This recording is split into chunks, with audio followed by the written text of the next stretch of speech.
Namaste and good morning, everyone. Let's do some prayers before our class.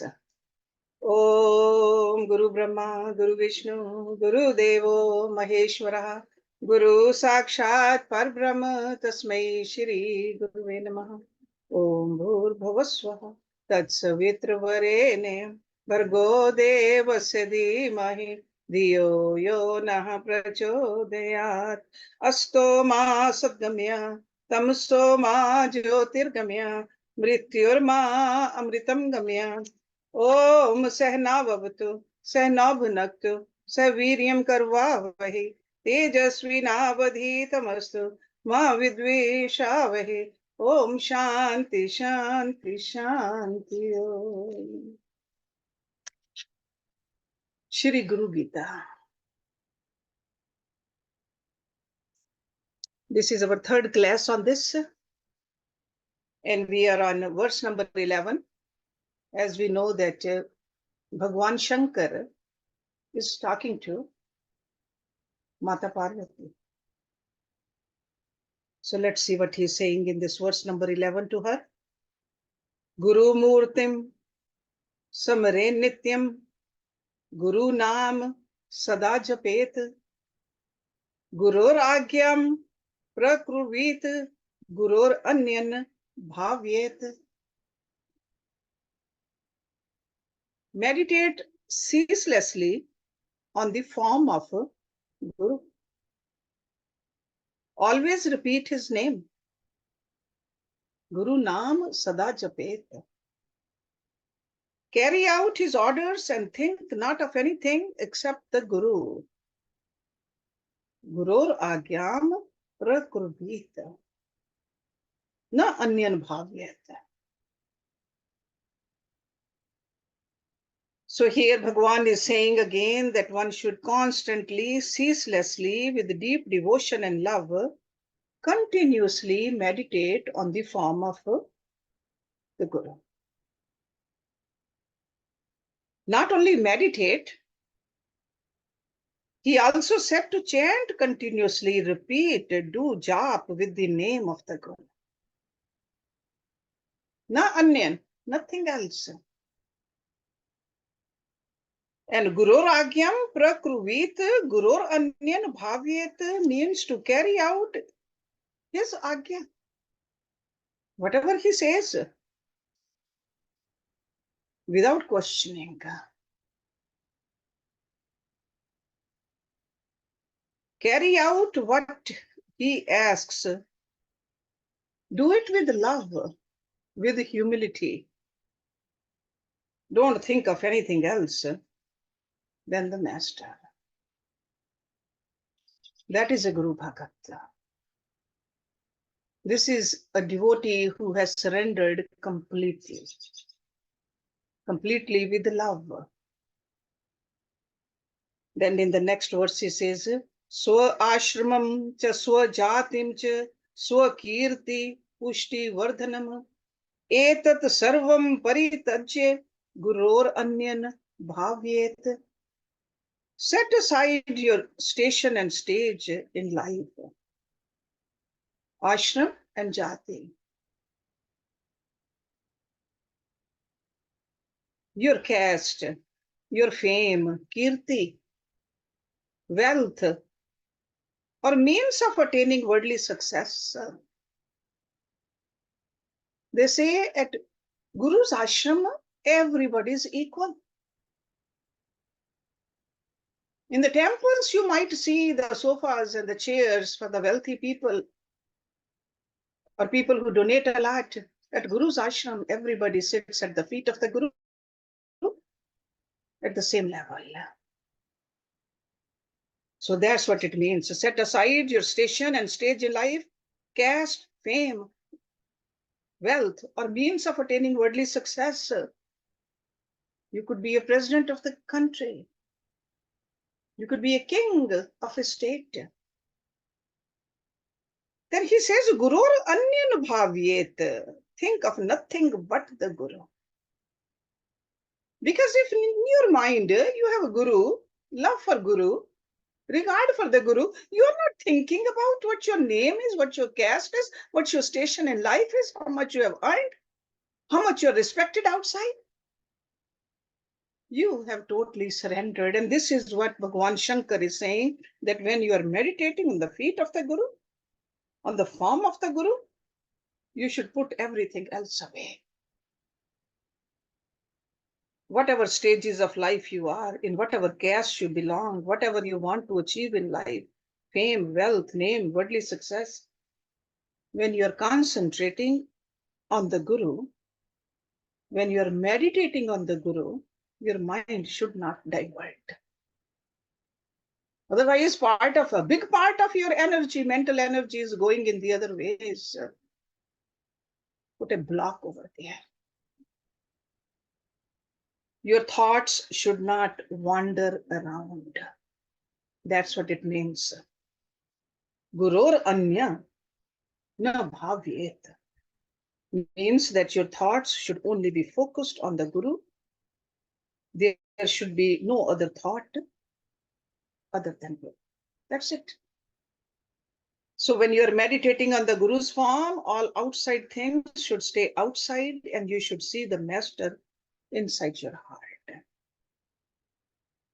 The heart should be filled. See, mind keeps on churning. You control your mind, but then put heart there at the feet of your Guru.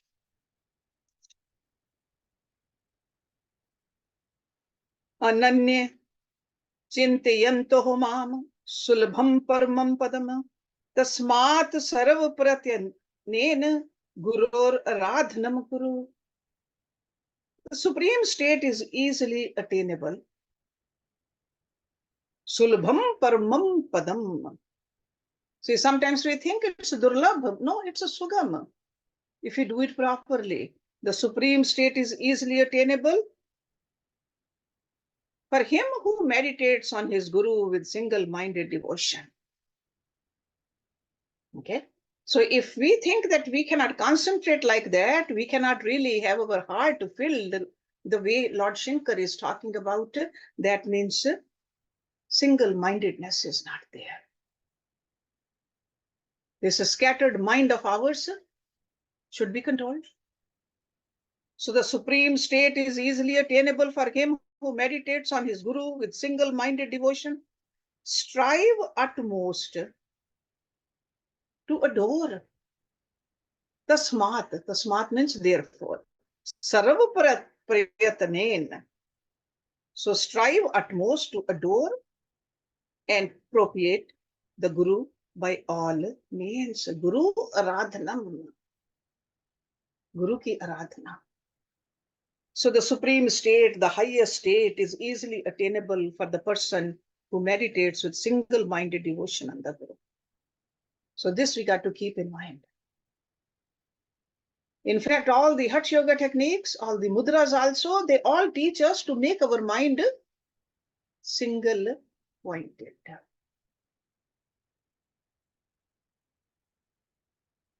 When we are doing Tratak also, what are we trying to do? Bringing our focus at a single point, with a deep focus, with the mind not wandering around. Wandering mind, restless mind, mind full of worldly desires is a dirty mind. That's not a mind of a devotee. With the mind fixed at the feet of the Guru with the devotion, Bhagavan Shankar says everything becomes easy. So our sadhana is about making our mind single-pointed. So that's why he says, Tasmat sarva pratyanena gurur aradhanam kuru. For that to happen, you have to try your best to adore and love the Guru. So here you see that it's not just to say plainly, oh, I accept this Guru as my Guru, and that's it. Or put a locket in your neck, or have a picture of a Guru. No, got to be more than that. So Lord Shankar himself is saying that one must all means by all effort, even if the mind is wandering around, the mind should be brought always to the form of the master. And once you do that, everything becomes easy. But this doesn't happen just in one go. It definitely takes effort from your side. Because without the effort from your side, it becomes in vain. Who will give you something knowing that you will not be able to handle it? But if somebody knows that you can handle something, then you will give it. That person will give it to you. Even in the secular world, you open a business, you go to the bank, ask for a loan, that president of the bank or the manager of the bank will look at you, will look at your credit, your history, because they want their money back with interest. So they look at you. If they know that you will never pay back, you will not get the loan.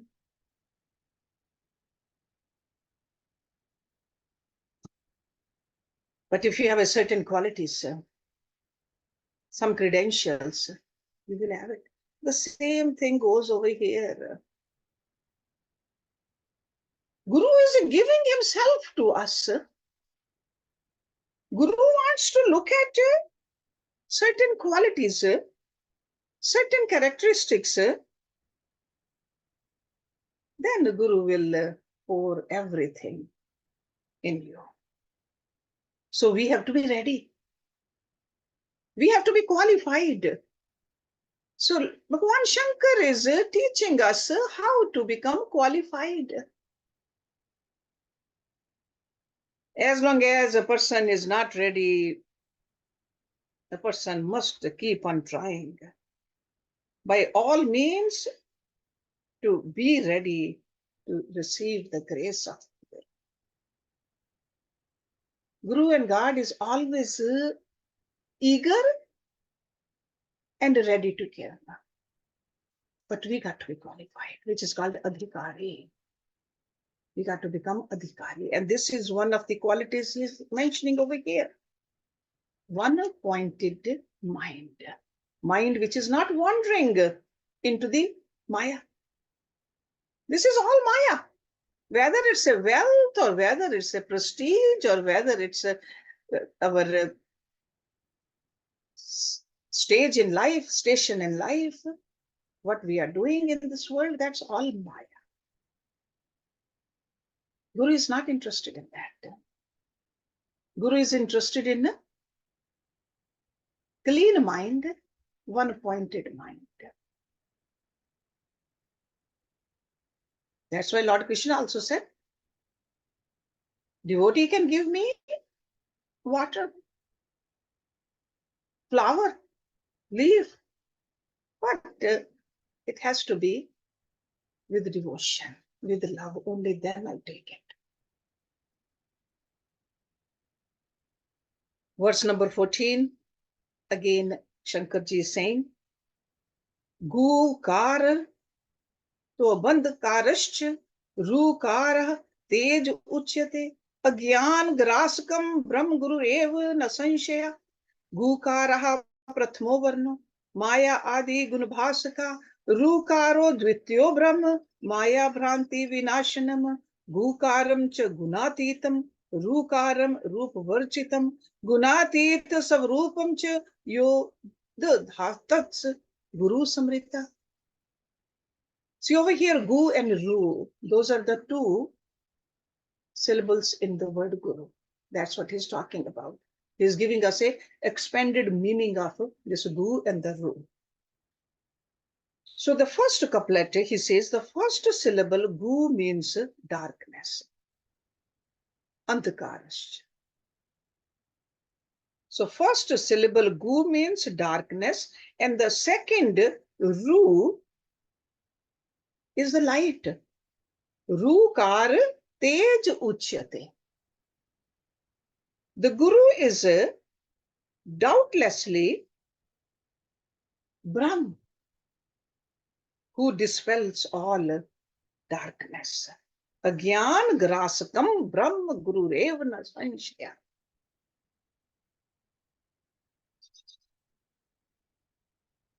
In our ashram, when we say our Guru mantra, what do we say? Paru Brahma. Even though this is a form of Prabhu Ram Lal Ji, but this is a Paru Brahma for us. If you know the mantra, you are familiar with it. So the first syllable Gu means darkness, and the second Ru light. The Guru is doubtlessly Brahma who dispels all darkness. Agyan grasakam Brahm Guru Revna Sanshaya. There's no doubt about it.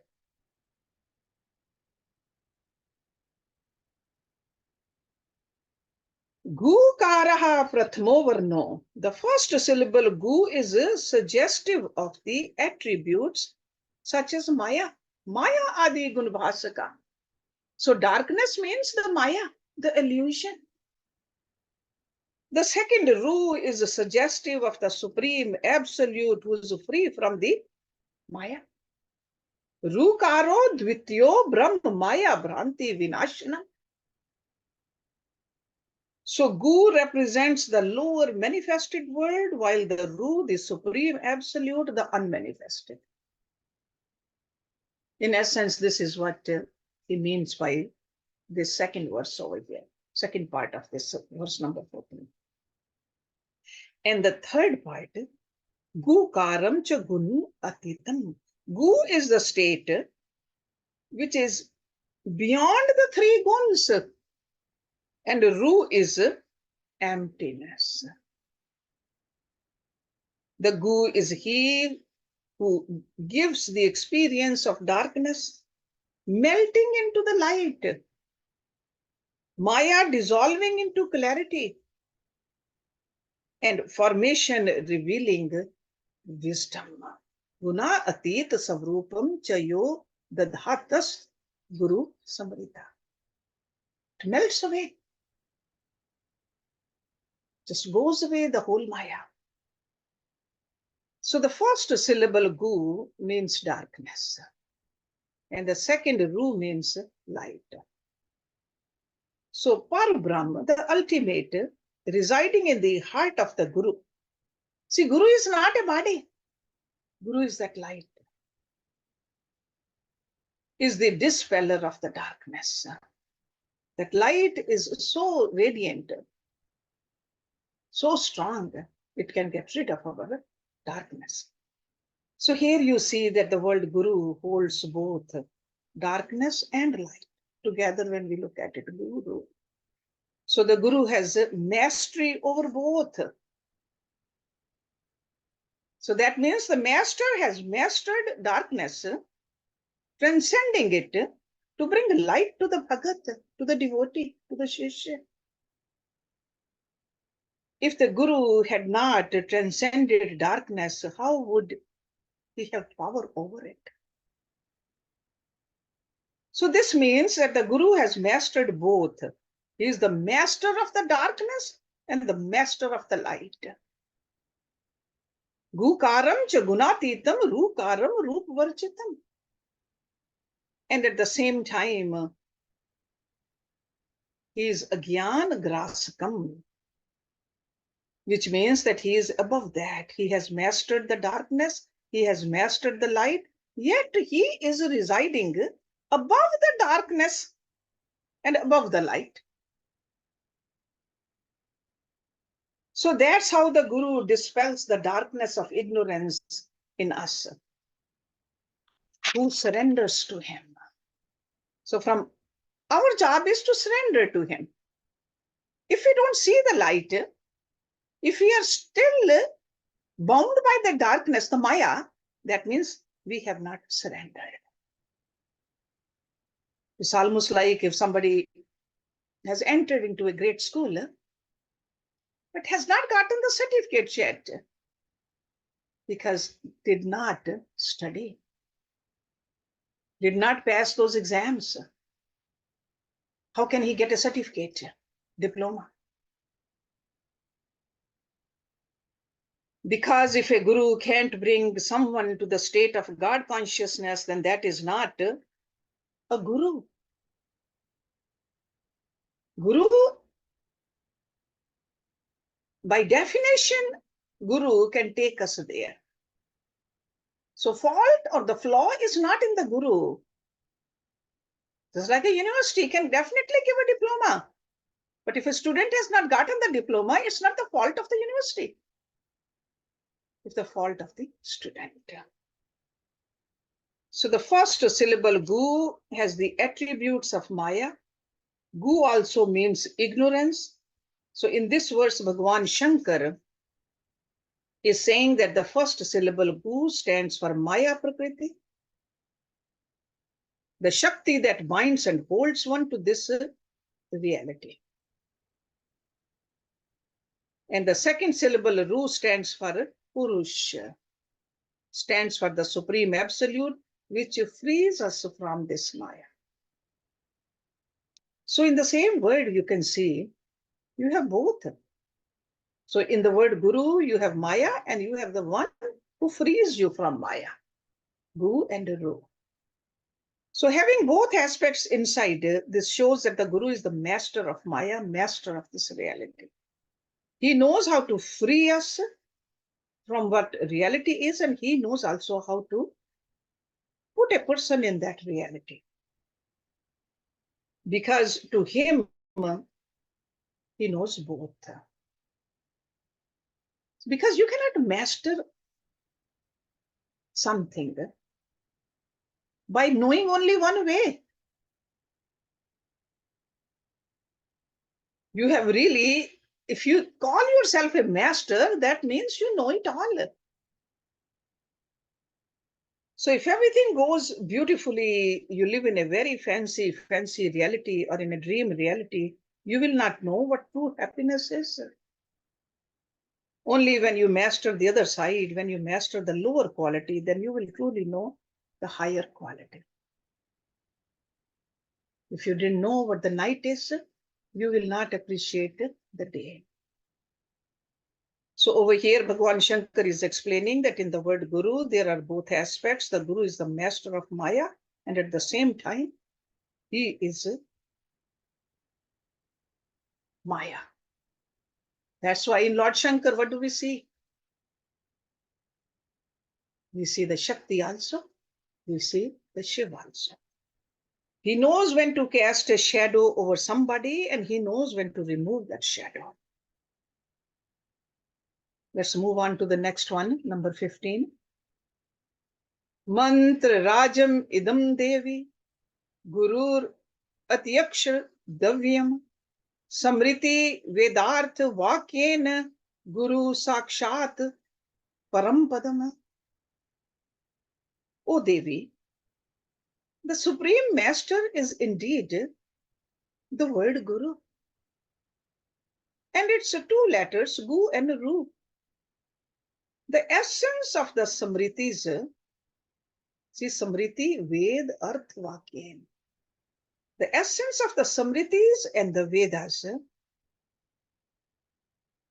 decree that the Guru is the personification of the highest reality. So whether we study the Samriti or the Ved, see Ved is called the Shruti. Those are the primary scriptures. And Samriti is the secondary scriptures. So whether you study the Samritis or the Shrutis, Guru is the personification of the highest reality. Guru Sakshat Parampadam. Because God, we cannot see. But Guru, we can see. So this is what he's trying to tell us over here. Agni Shuddha Samam Tat Jwala Parichakadya Mantra Rajam Imam Manne Aharnisham Yatu Mrityuta.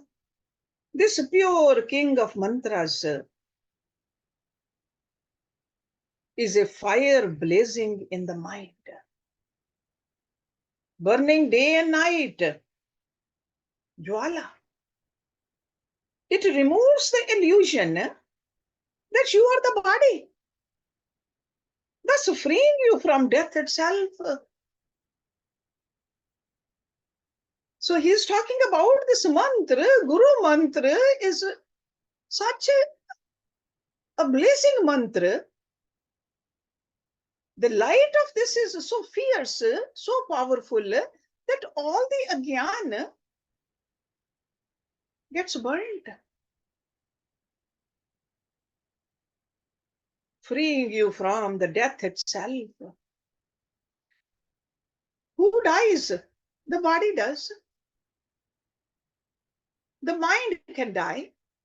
The intellect can die. Ego should die. What is eternal, which never dies, is Atma. So when you identify yourself with the Atma, and Atma by definition is eternal. So that's what he says. It removes the illusion that you are the body. This body could be a Suthul body, Suksham body. So he says, illusion, we are all under this illusion. He says, thus freeing you from death itself. So this Guru mantra is so powerful. But we got to have, just like he was telling us, have the form of the Guru, the name of the Guru, totally, constantly, with the love in our mind and heart all the time. Are we doing it or not?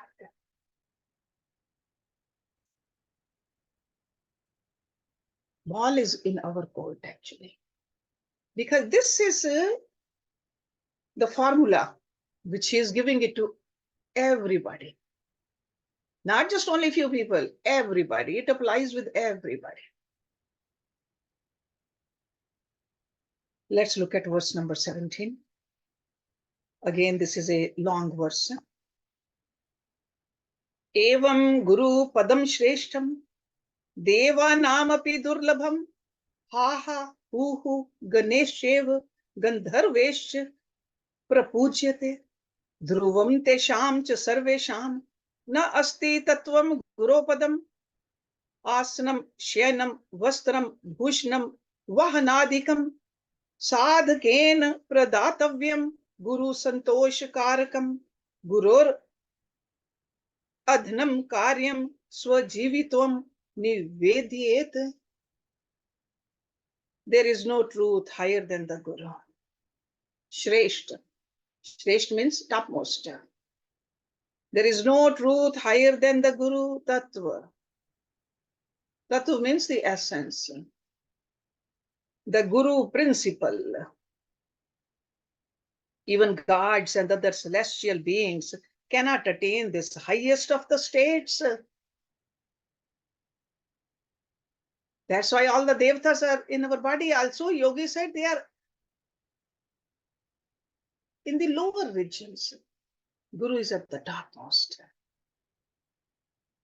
Sahasar Chakra. That's what the Guru is. Even gods, that means the devatas, and other celestial beings cannot attain this highest of states. A sadhak should offer the Guru a seat, a bed, clothing, and the other things that will please him. Asanam, Shenam, Vastram, Bhushnam, Vahan Adikam. The lotus feet of the Guru are the highest object to be pursued. Sadhaken pradatavyam Guru santosh karakam. They are difficult even for gods to find and attain. The groups called Ha and Hu and Gandharvas worship them devotedly.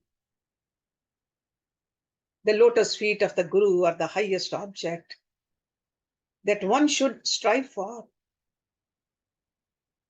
Here Shankar Bhagwan is saying, don't strive for liberation.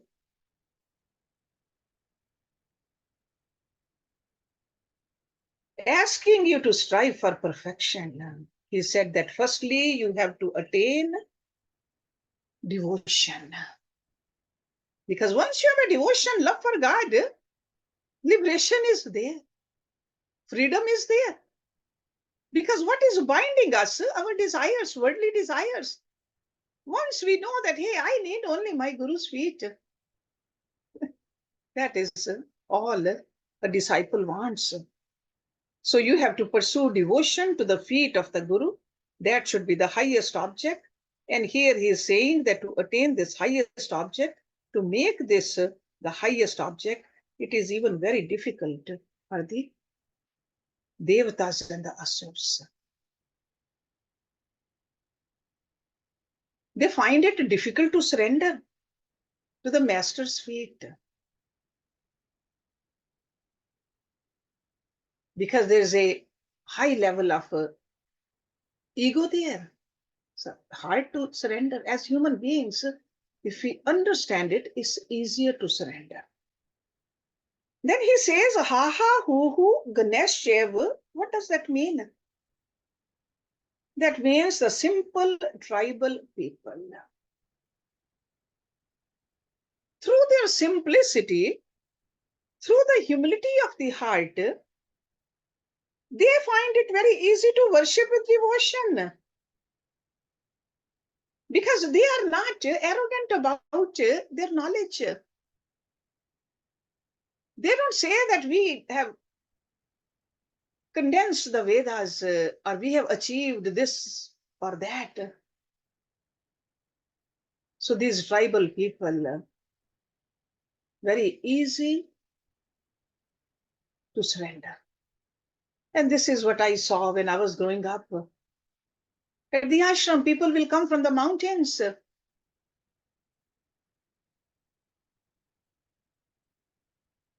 Can't even read the Hindi language. They just live in the remote areas of the Himachal Pradesh. They just come to Guru, fall into Samadhi for days because they knew how to surrender. They knew the language of love, language of devotion. And this is what this ha ha hu means. They find it very easy to worship with devotion. Most of us worship, go to the temple to ask God something or for our own name. Sometimes we even give a charity and we want to have our name announced. That is not giving. So these people, he says, ha ha hu Ganeshev Gandharvasya Prapujyate. For the gods and for the asurs, it's difficult because they are so much into the mind. They are so much into their own things that it is very difficult for them to attain that devotion, that kind of a love for God, where they can pour their heart into the Guru's feet.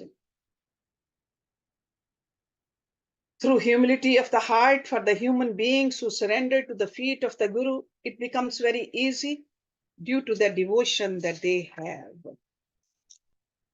So all these have the faith, and there is nothing higher than the Guru. The aspirant should offer those seats, beds, clothes, ornaments, vehicles to the Guru, which would please him. Whatever Guru needs, that's what it really means. Because most of the time we just look at our comfort. But when we love someone, what do? Constantly we are thinking about the comfort of that.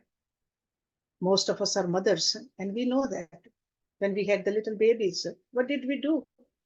Our comfort was not important to us, but our child's was. Can we love our Guru like that? Where we put Guru ahead of anything else? Dhruvam tesham cha sarvesham na asti tattvam gurupadam. All these, the ones who are humble in the heart, the simple ones, they have faith, and there's nothing higher than the Guru for them. The simple people, they don't know God, but they know the Guru. For them, God is far away. God is another higher level.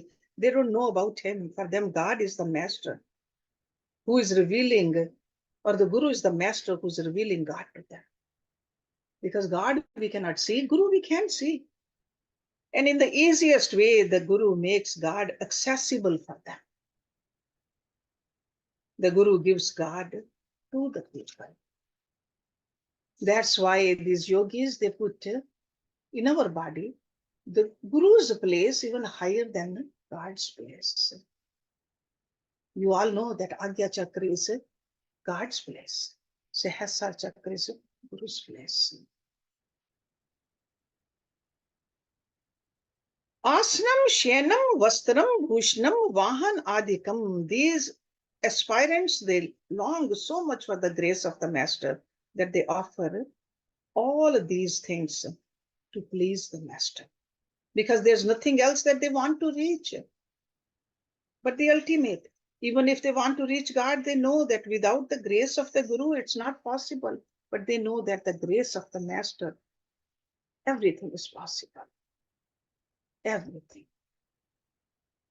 That's why in this verse he said that they offer to the Master whatever they have, whatever they feel inside of their heart. Guru should be pleased, should be made happy. One should dedicate one's entire life to the Guru's service. Sadhken pradatavyam Guru santoshkar. The Guru should be pleased and should be made happy. And here he said that the aim of the devotee, the aim of the disciple is to make the Guru happy, to please him. You got to always say that, is my Guru happy with me? And Guru is always happy when the student is, or the disciple is living a life according to the preachings. Guru is not interested in any of this. Guru just wants our welfare. Guru's job is to just remove the ignorance from our personality.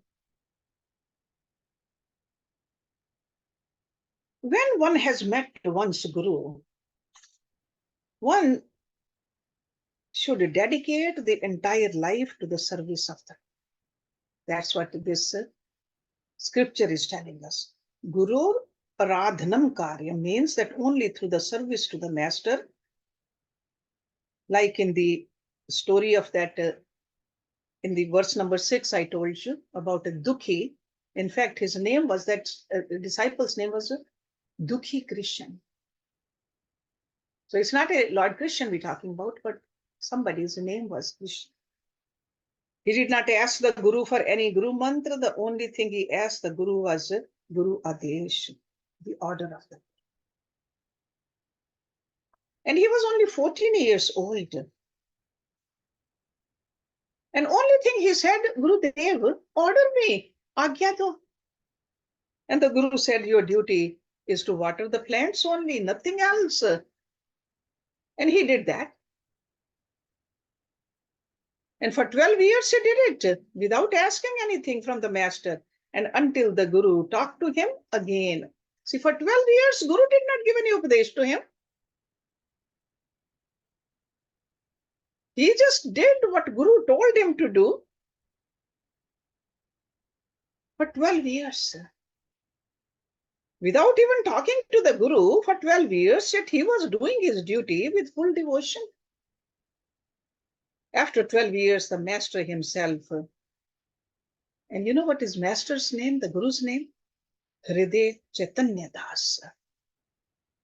So this is not a fictitious story. This is a, see, these are the kind of stories which should inspire us. So Shri Hriday Chaitanya Das called him and looked at him And Dukhi Christian had hurt his head actually.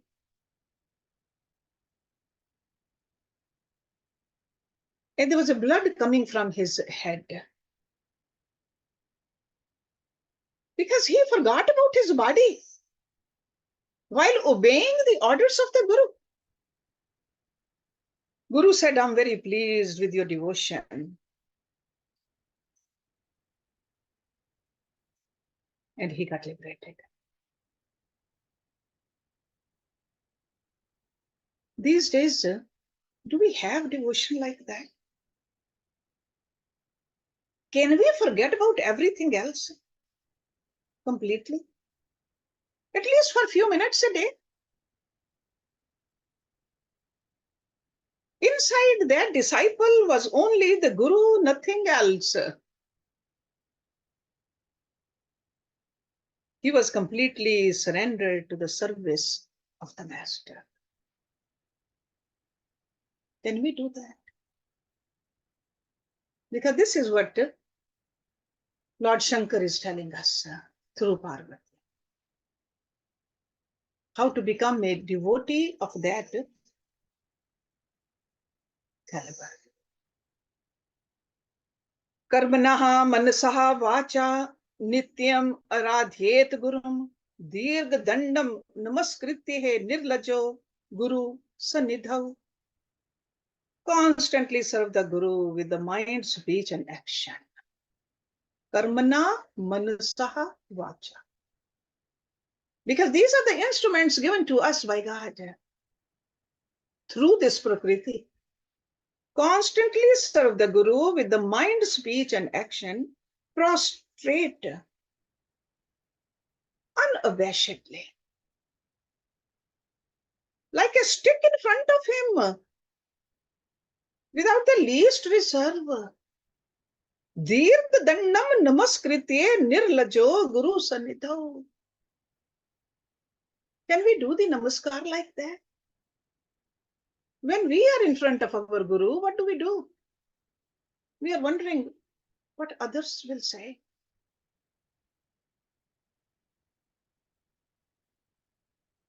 Over here, Lord Shankar is telling us how to outside also surrender. Dirgha dandam, like a stick. Because this body is a stick. We think this is a beautiful body. It is a stick. When we leave from this body, what will happen to it? Do we know? We have seen others' bodies being buried or burnt, but we think that no, our body will stay here forever. No, it won't.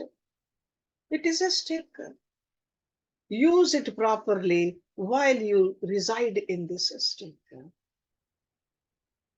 There's a purpose that stick has been given to us. So we'll look at this verse. We'll start from verse number 18 next week. I just want you to think about it.